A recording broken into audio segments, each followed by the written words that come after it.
بسم الله بديت وعلى النبي صليت. وليكم يا حبابي بحكاية من حكايات التراث الجزائري. راني وليت. حكايتنا اليوم عبارة عن أسطورة يقولوا جرات الأحداث تاعها في ولاية بشار. وهذه الحكاية بعنوان عش الغولة. يحكوا ويقولوا واحد النهار كان كاين واحد الراجل يسموه بن عبيد، ديما يفلح في جنانه ومتهلي فيه. اي واحد المرة جاته غولة وهو حسبها مرة عادية، قلت له راني عطشانة اعطيني نشرب. هي بدا يسقي في الماء من البير ويدير فيه في البيدو، وهي تشرب وهو يعمر وهي تشرب وهو يعمر وقعدت كيما هكاك وما رواتش. هي شك فيها، بصح شفاتها كي قالت له راني ما نعرف حتى واحد هنايا وراني كالشجرة بلا عروق. قال نسترها ونتزوجها وندير انا وياها دار، تزوج بها وعاش معاها وجابت له ولد.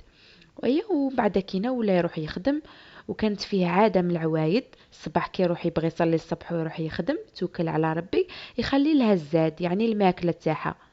أيه ويروح أيه واحد النهار مشى يصلي ويروح للخدمة ونسى باش يخلي لها هذاك الزاد. أيه ديك الغولة جاعت، هي كي جاعت ما لقات ما تاكل، كلات نص ولدها وخلات لراجلها النص الاخر.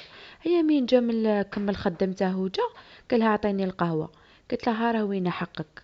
هي من روح باش يشوف حقه لقى ولده يعني النص تاع ولده.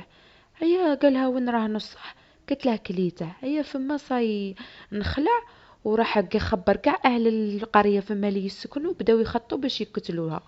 هي من خبر الجماعة عطاوها البارود ولا المكحلة، كل ولاية يختلف يعني الاسم تاعها، وبداو يلحقوا بيها باش يقتلوها. هي كي قربوا ليها طلقوا عليها هذاك البارود، كانت قدامها شجرة، هي دخلت فيها واختفت.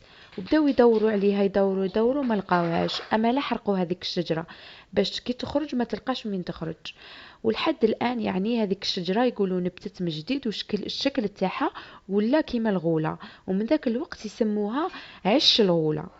وسوف أقوم يعني بوضع الصورة لكم، وهذه صورة تاع شجرة حقيقية ولكن من أعالي جبال البابور بولاية سطيف. إن شاء الله تكون عجبتكم هذه الحكاية القصيرة ولا الأسطورة الصغيرة، وتتبعوني إن شاء الله لمزيد من القصص على قناتي في اليوتيوب حكايات من التراث الجزائري. إلى اللقاء.